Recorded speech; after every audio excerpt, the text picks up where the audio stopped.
it comes naturally to the material. It did to Eisner. And while it's anything but a screwball comedy, funny things happen. And especially with a hero who has so many inner contradictions. And with a villain who is so wildly megalomaniacal.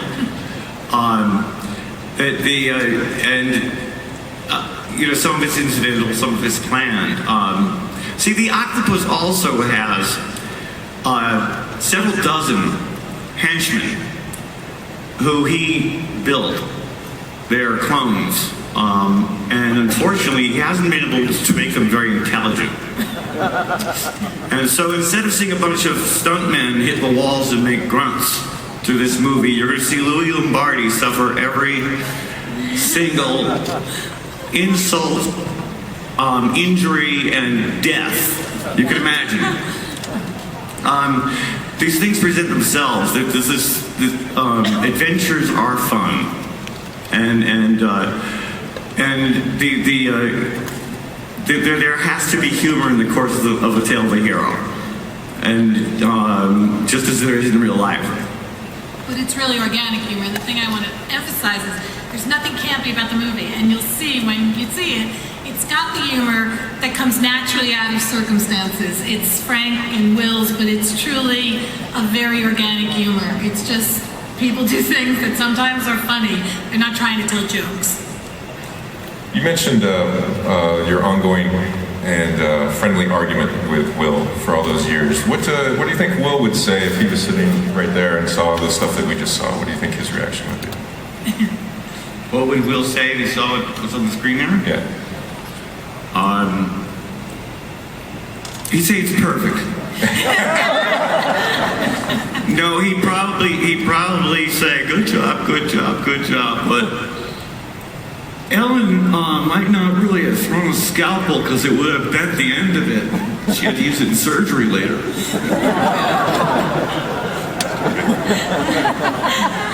He was a picky man.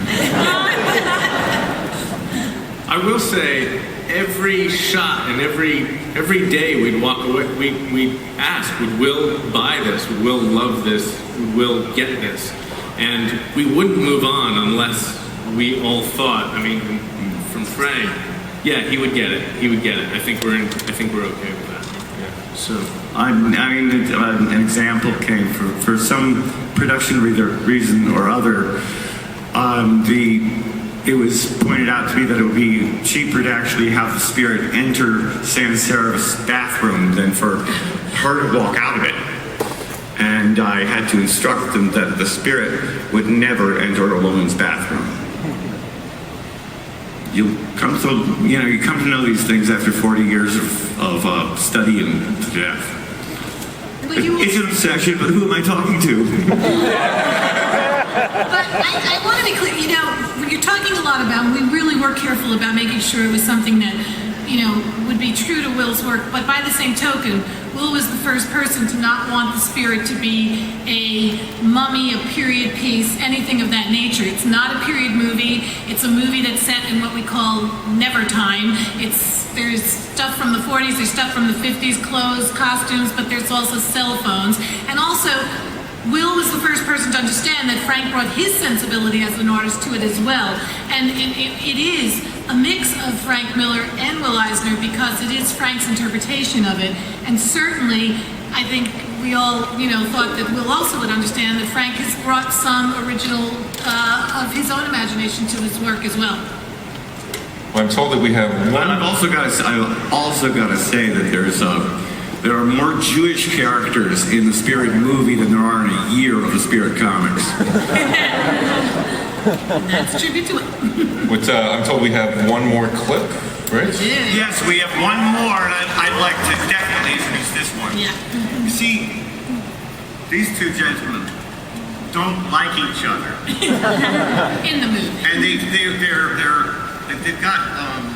they both had an injection of a serum that this man created that brought this man back to life and left them both rather tough. Now, I took some liberties with the source material. You might remember that the spirit took a cinder block to the head pretty well.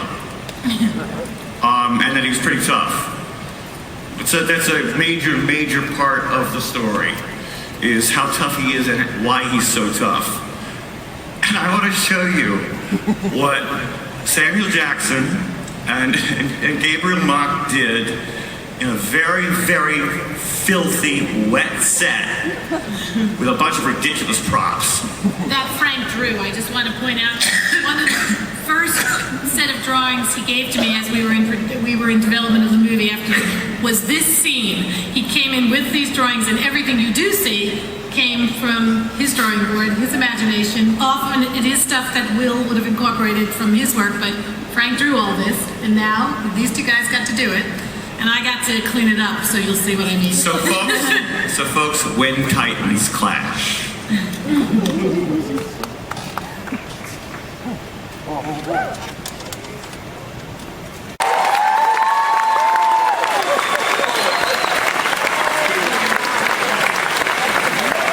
Did you ever think that you were going to have a day, Sam, where you were going to say the toilets are always funny? It's our whole world. My favorite line. It's fantastic. It kind of reminds me of my childhood, though, that whole scene. Gabriel, tell us about filming that scene. It was funny.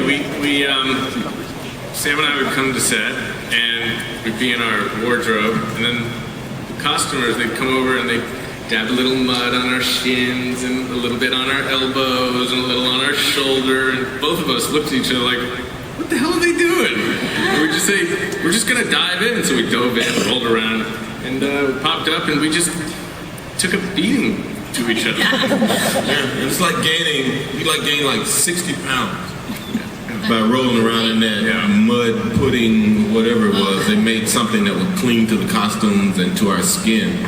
So every day we would come in feeling pretty good, and after the first 2 takes, we'd be like, oh, okay, that's enough. Can we stop now? But it took us about a week or so. Yeah, it took a long time. A long time to do that. But lots of fun. I've always wanted to hit somebody with a giant wrench. It's so Wile E. Coyote and so cool, you know? Absolutely. That was method acting for me too, because I had to do a close-up, and I was like hitting myself and down here, and that was real pain that you saw there. We did our best to inflict as much real pain on Gabe as we could during the shoot. Well, you always wanted everybody to actually be doing things that human beings could do. I mean, the one difference in this movie is there's no tricks that a person can't do, and as a result, the actors took a lot of abuse because of it, because they're real people doing those things. Well, I am told that we are right at it, so I wanted to tell all the panelists thanks for coming, and Comic-Con, can you guys welcome and thank